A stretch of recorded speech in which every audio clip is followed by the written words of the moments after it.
Pleased to bring to you Mr. Jinesh Gopani, Head of Equity at Axis Mutual Fund. Mr. Gopani holds over 16 years of experience in capital markets, of which 18 years are in equity fund management. He has to his credit an MMS in finance from Mumbai University.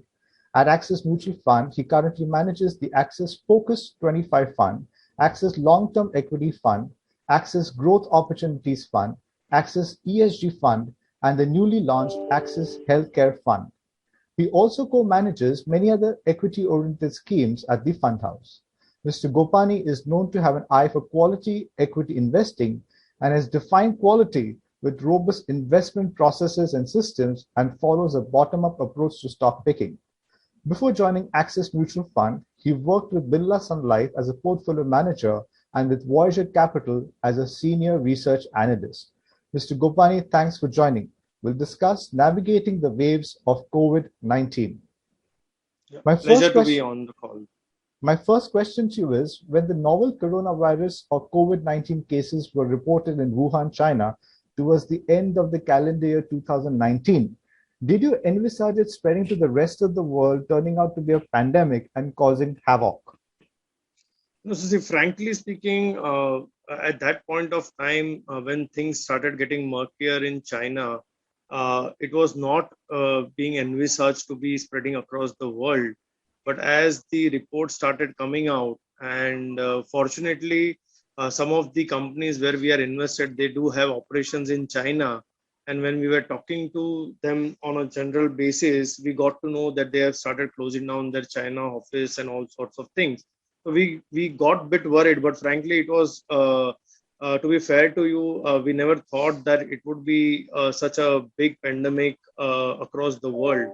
But as you started getting more and more noise about what's started happening in Italy, what started happening in the rest part of Europe, then obviously you could sense that something is really not going right. And that is where I think uh, we took a call that we need to then talk to all the companies where we have invested and understand what they are hearing in the market. And clearly, some of the companies like specialty chemicals or the FMCG companies who have also MNC FMCG companies who have also operations in China and rest of Europe, clearly they gave us the indication that no, this is going to be a bigger issue, and ultimately it came to India as well. So Mhm. by uh, I think by first week of March, it was certain that it is sort of a pandemic kind of a situation because it had hit Europe and some parts of Right, US also, and then it came to India, if you remember. And correct, by I think if I'm correct, March 20th, we went in the last year we went under a complete lockdown. Yeah, correct, right. So I remember the first case was reported in Kerala in India, and the financial capital Mumbai was affected somewhere in mid-March. We had the first case. 2 weeks later, correct, Prime Minister Modi correct, announced a nationwide lockdown, and the correct. equity markets tanked to a bottom of 25,981 on March Yeah. 23rd, 2020. How did this impact your investments, and what were the risk management measures which you took to reduce the losses? Correct. So if you really see before lockdown also, the 2 years prior, we had seen GDP coming down from 7.5 to 4.5, right? Mhm. And you were around the new, you went into election also in that year, and then you had a budget before the lockdown set in. So Right. obviously, the GDP was not as great as you should have seen, and hence things were any which ways to some extent slow. Mhm. And fortunately for us, because we were waiting for a right opportunity to invest, we were sitting on a decent size of cash. But it was not a strategy, to be very frank. It was just that the GDP was also slowing down, and it had hit around, I think, in if I'm correct, December GDP December 20th GDP was around 4.5%, something like that. Right. So we were just waiting for budget if any clues we get. But unfortunately, by the time budget came and then pandemic hit, I Mhm. think we were fortunate to sit on cash. So in the initial period, our take was just take out money from the high leverage sectors. Right. Fortunately for us, ex financials, we are into companies which are zero debt companies, mostly zero debt companies. So 60 to 70% of the portfolio, we never had that big impact, because see, at the end of the day, you cannot go zero, right? Right. So what we tried to do is like take out some money from the financials. So we took out 3 to 5% of the portfolio from the financials, and then went into technology and pharma, Mhm. while sitting on some amount of cash, because for me also, or for my team also, this is first time we are seeing this kind of an event, and how to react to that event. It was a learning, Correct. because nobody had seen 70 days of strict economic lockdown and economy coming to complete halt, and Mhm. how then the bounce back will come. So it was a very tough times, I should say, to understand the impact and then to come out of that impact. Right. So the initial was to just take out money, just go get into so-called defensives like pharma or technology, and just wait for things to get settled down. Mhm. But on the other side, frankly, the way economy bounced back after that was also not envisaged. That we always thought that it is going to be a slow movement in the economy, because people will lose jobs and all sorts of things. But fortunately, with government's effort on spending, Mhm. and also the rural economy not getting impacted that time, and we had a good monsoons and all sorts of things, the economy bounced back pretty nicely. And obviously, we were a bit late to understand that, however, how this revival will happen. And by December, we were like surprised that everything came to pre-COVID level. And again, Right. we never thought that we will move into second wave like this. So I Correct. think it is a very volatile journey. It's a very tough journey for us also to understand the impact, and understand what will happen. So our first thought process was, from a risk metric point of view, just ensure that the investors don't lose significant capital Mhm. from the portfolio. So we never had that problem, because our beta of the portfolios are lower than the market betas, and hence, or normally, if you see our performance, we do well when markets are on a flatter curve or the declining curve, because we always feel, from a risk adjusted return point of view, protection of capital and protection of return, both are very important. So you might Right. lose out in the momentum rally when it came, but on an average, if you take, we are okay, I should say. I see. Okay. So we are back at about 0.4% on the GDP. Can you call this as a V-shaped recovery? Do you really call this as a V-shaped recovery and believe that this growth momentum will continue? Because we Yeah, are in a second wave now, and lockdowns have been imposed, and restrictions have been imposed in many states to yeah, curb the infections. yeah. Which sectors and themes also you think will lag in the second wave of the pandemic, and which will come out to be winners when we Correct. ultimately navigate the waves of the COVID-19 pandemic? Correct. Yeah, yeah. Frankly speaking, I hope this time we have better understanding of this virus. We and hence, at least central government has not gone for a complete lockdown. However, Mhm. you don't know whether they will go for a national lockdown or no. As of now, the resistance has been that last year there it was a very big. We almost, if I'm correct, we lost close to 250 to $260 billion of GDP when Right. we went into the lockdown. And at that time, it was needed, because we were not aware of the medicines to be used. We were not aware of vaccines availability. We were not aware of that virus itself, right? Mhm. Now that at least there is an understanding about how to protect the lives and the livelihoods. If it is just, let's say, 10-15 days of lockdown, and if we come under control, and I'm talking about, let's take an example of Maharashtra or Bombay, which went into this crisis again, I think March onwards this year. And now, if you see whatever numbers are coming, you are seeing at least some respite, as the administration has ramped up the healthcare facilities. So I think the learnings are there. Uh, Whether India can afford one more big national lockdown, I don't know, because government doesn't have that much money to pump prime like what a developed world would have done.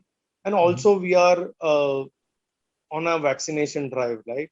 Right. We can always say that we could have accelerated that drive, and the problem would have been lesser. But having said that, it's a large country, so you would appreciate how how the Correct. logistics and supply chain difficulties are. So I Mhm. think net, I would say if there are no national lockdowns, if there are intermittent local lockdowns, I think economy still 60-70% of the economy can continue to do their work. We have learnings. As for example, when Bombay and Maharashtra went into lockdown, they did not stop the construction activity, right? They did not stop the essential activities. They did not stop the e-commerce activity to some extent, right? Right. So I think most of the activities are still going on. It is not a very strict lockdown, and people are able to do, let's say, 60-70% of the business what they are doing now, that many people are working from home. Now they've understood how to do business working from home. So I Mhm. think to that extent, the impact to the economy might not be terrible. Having said that, means I don't know how this virus will really take India. And means obviously uh, this time it is more of a super spreader kind of a thing, Mhm. where though the levels are low in terms of viral loads, but Right. it is impacting even the younger population. I think the only way out is to ensure that uh, you have a significant ramping up of vaccination, and to Mhm. ensure that things come under control by May end or even June.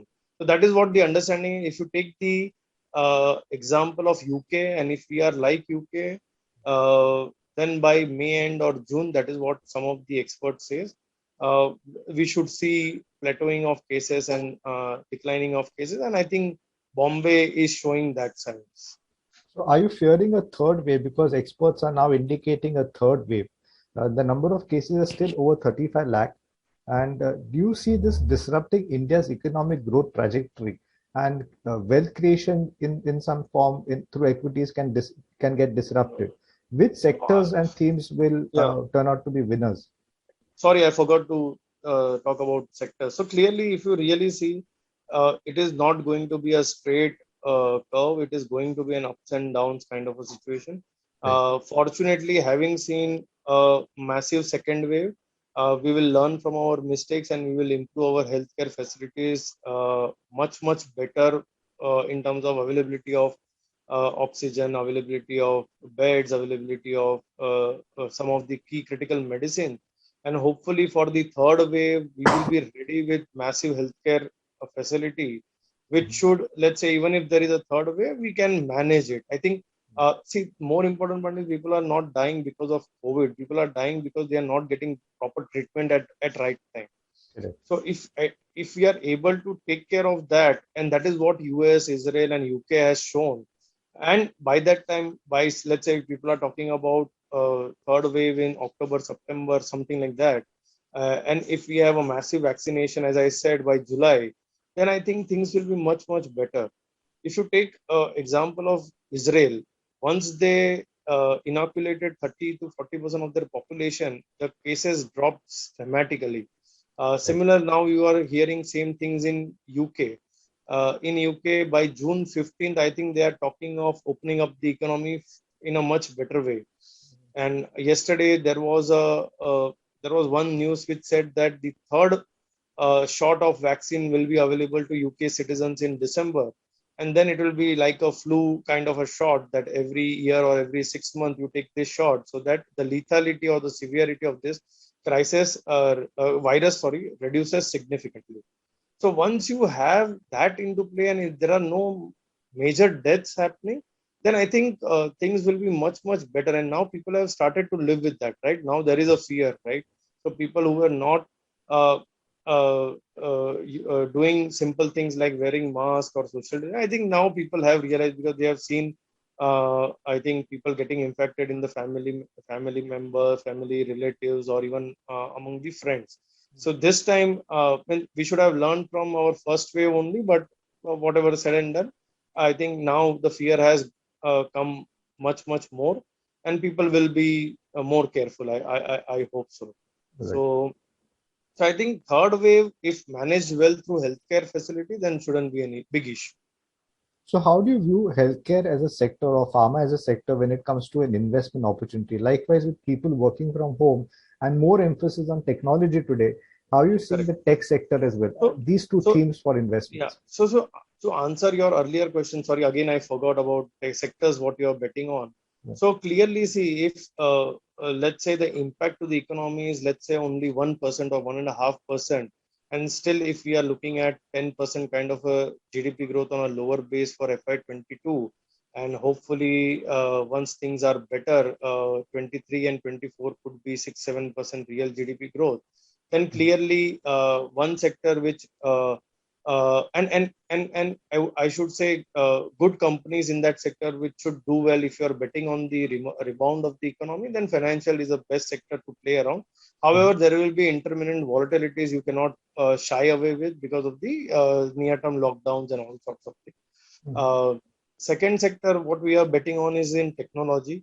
Clearly, technology is seeing a significant wave, positive wave, I should say, in terms of the demand patterns and business patterns, and which can be seen even from the numbers they are coming out and the commentaries what they are talking about. Because clearly now many people or many corporates who would have thought that I will digitize my business model in 3 year, 5 year time, they all have come on the drawing board and trying to spend as fast as possible because now it is the survival of the business. So Right. technology as a play looks pretty strong. On the export story side, even specialty chemicals are a good play to play around. And from the healthcare's perspective, see, frankly speaking, it's a very complex subject to understand. One company is big therapeutic segment in itself, and Right. there is lot of, I should say, volatility around US FDA, what kind of complex chemistries they are planning. So there is Mhm. a lot of, I would say, regulations around which can lead to, let's say, sharp fall or sharp rise in the healthcare as a story. However, I like the concept, but just from a, if I have to play, let's say, for an export story between technology and pharma, then I would better play technology because that is more clean, more basket buying approach. Mhm. Whereas in healthcare, in pharmaceutical, it is bit of a difficult game. Just to give you an example, and sorry to make it so long, yesterday US announced that they will go waive the IP rights or the patent rights for all the vaccination. And if you would have seen, Pfizer, Moderna, everywhere they were all down between 6 to 10%. So I think there is too much government intervention which comes into play in this sector because see, it's a social sector in that sense, right? And Right. any major profiteering then leads to problem.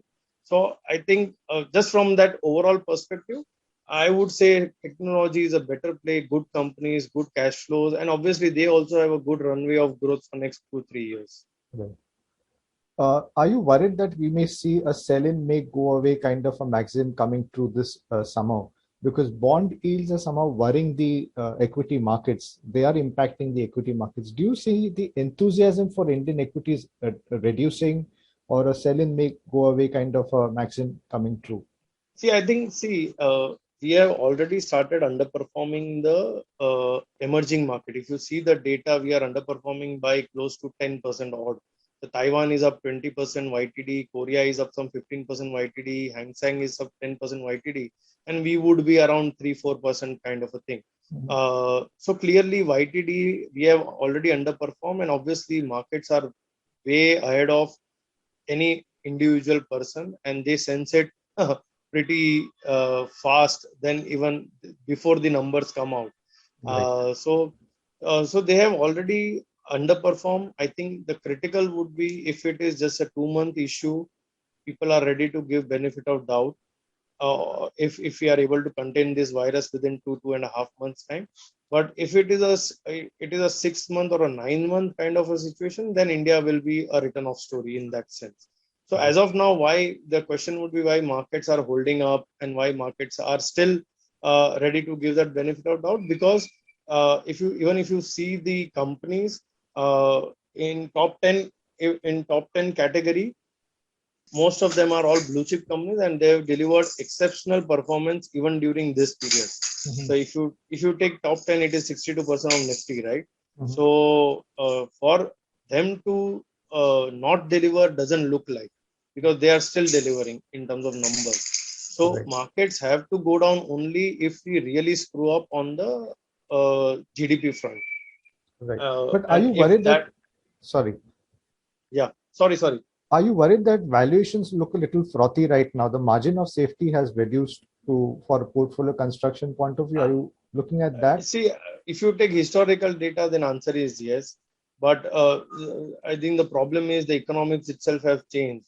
What we were taught in our MBA programs and what we are now seeing is totally different.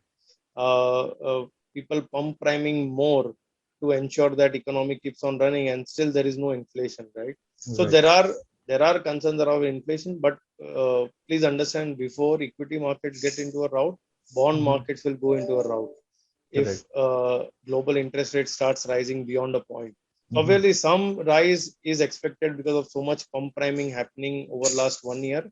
Almost 20% of pump priming has happened over last 1 year than in last 10 years. So that is the amount of money sloshing around in the world, and so many bonds are at a negative interest rate. So I think if let's say for whatever reason US 10-year starts rising significantly, the impact to global debt will be much higher than compared to the equity market. Obviously, equity markets will also have to go through that massive pain.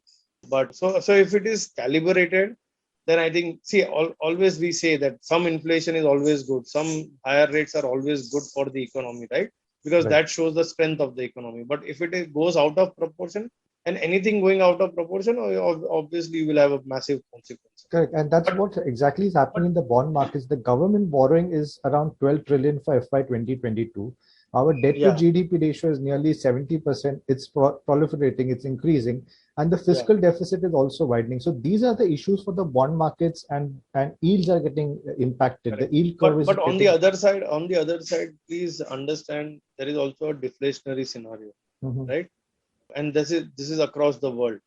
The likes of Amazons and the likes of other players have just ensured that the prices are kept low on the consumption basket, while improving the supply chain logistics and making money out of inefficiencies, I should say. Means improving that inefficiency.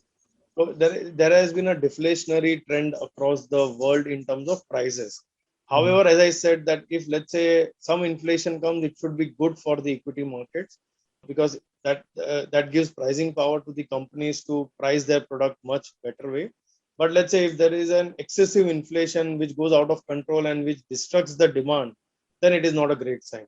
So we'll have to see how really things unfold. Core inflation is looking a bit sticky. Input costs have also gone up for many industries. We are seeing automobile companies also increasing the prices. Do you see RBI's monetary policies accommodative stance turning somehow counterproductive at some point in time? Will policy rates go up?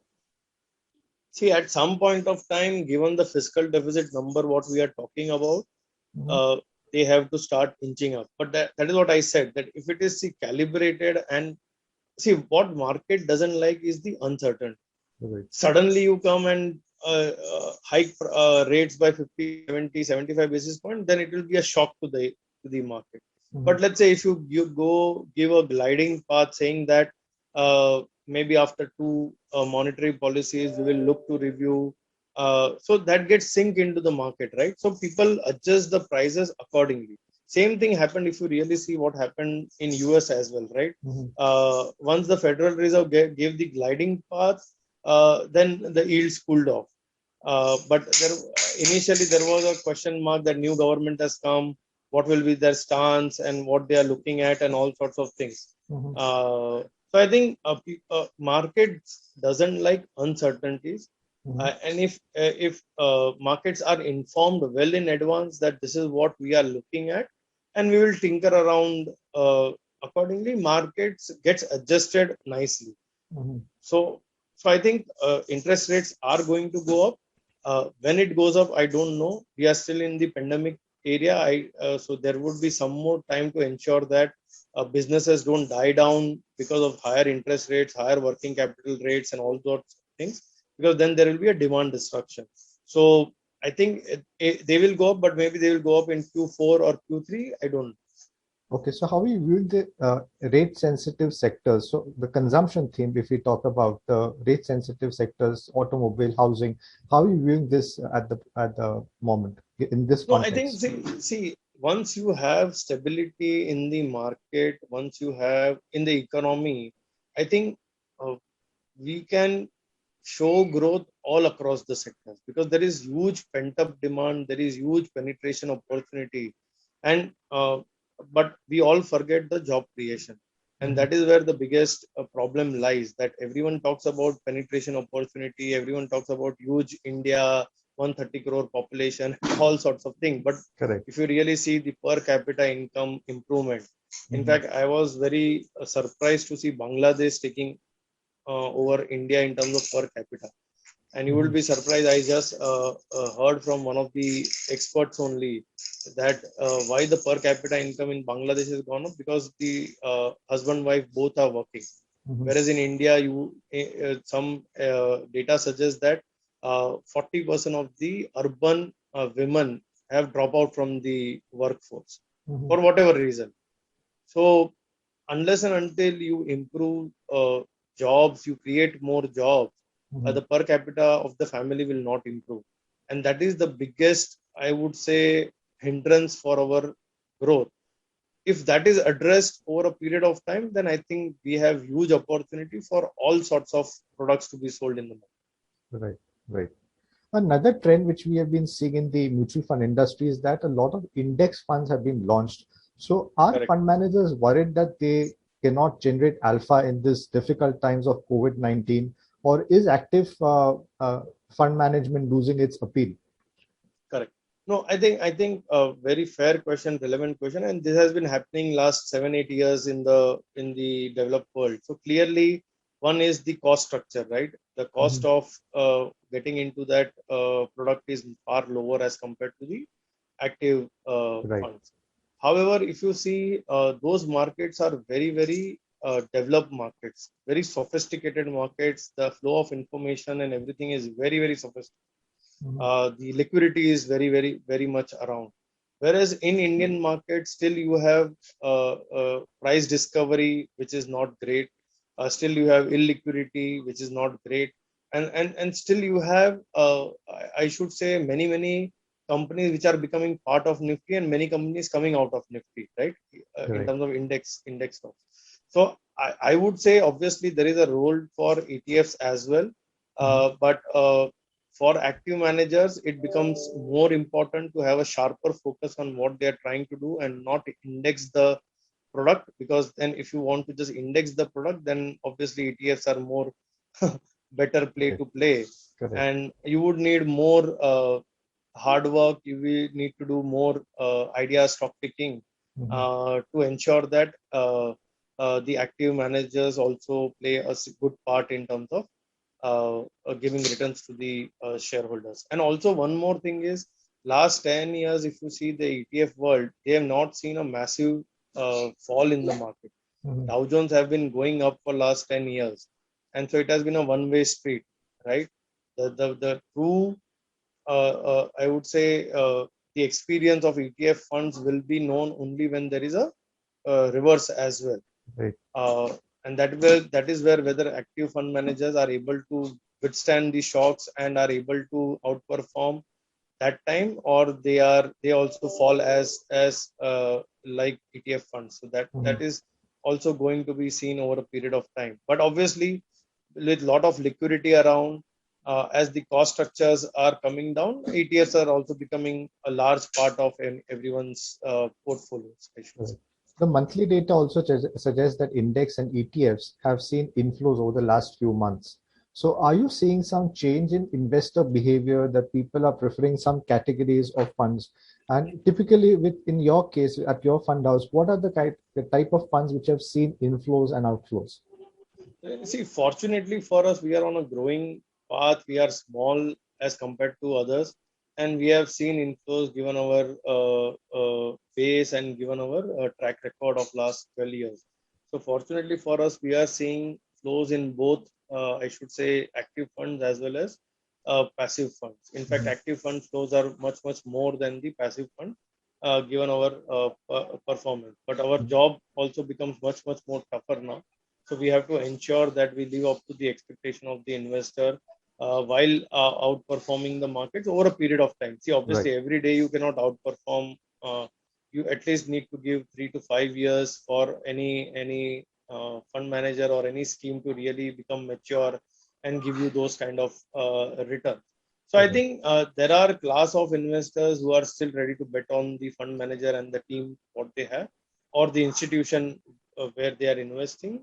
However, there are class of investors who are now looking to invest into ETFs from a mutual fund investment point of view, and trying to use their own brains to invest in the market directly, given so many options available now. Mhm. So I think there are. I mean, see, market itself is huge, right? And there is huge opportunity given the way FD rates and everything has come down. The chance of making money has gone down significantly in the other instruments. So you will have. I mean, fortunately, I should say for us, still we have not seen outflows from one fund and inflows in other fund. We are gaining market share, and we are still very small in the overall scheme of.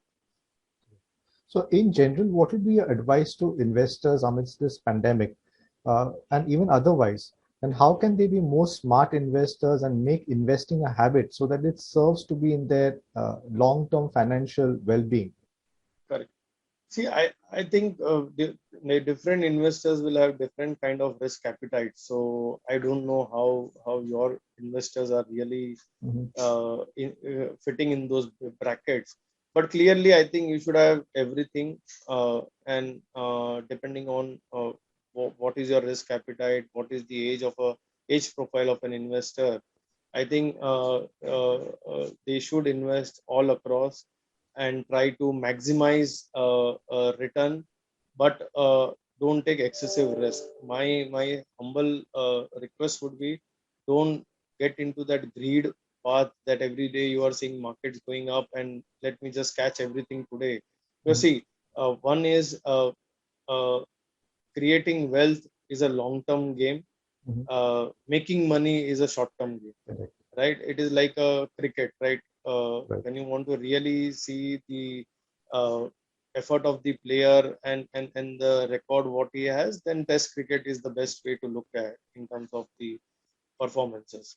Whereas if you want to make those quick bucks, then obviously there is T20 now available.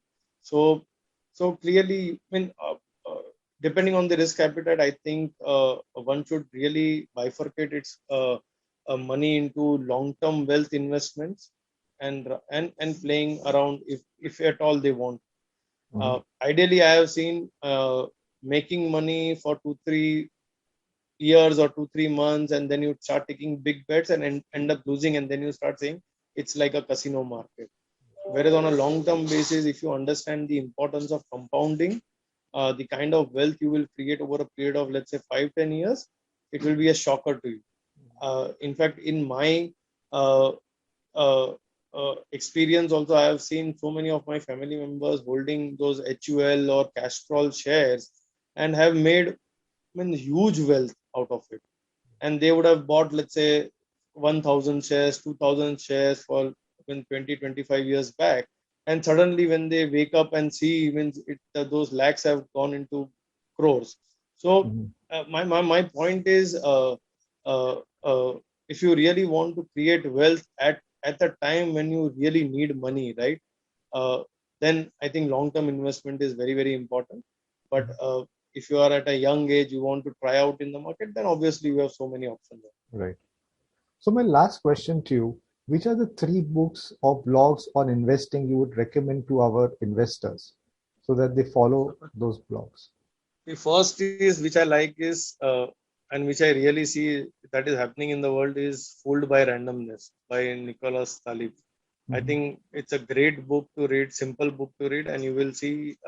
And we have also experienced why we buy the stock and why we sell the stock. So there are so many events, so many instances happening around in the world, and you don't know what to do. Then I think the other book which I like is Range. It is a good book to understand how really people buy into the markets. By David Epstein. Range. It's a great book to read. And the third one, if I may say, is which one? It is not a great book to really from the market point of view, but you will understand is Future Babel, and that is by Dan Gardner. Future Babel, where you will understand how economists go wrong every time.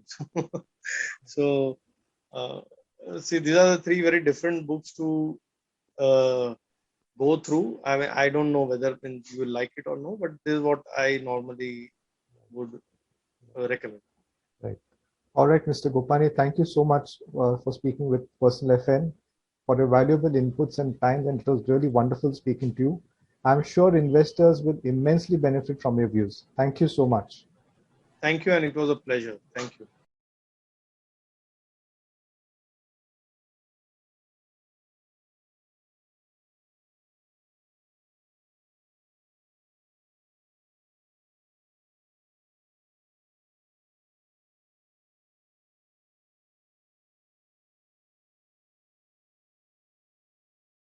Mutual fund investments are subject to market risk. Read all scheme-related documents carefully.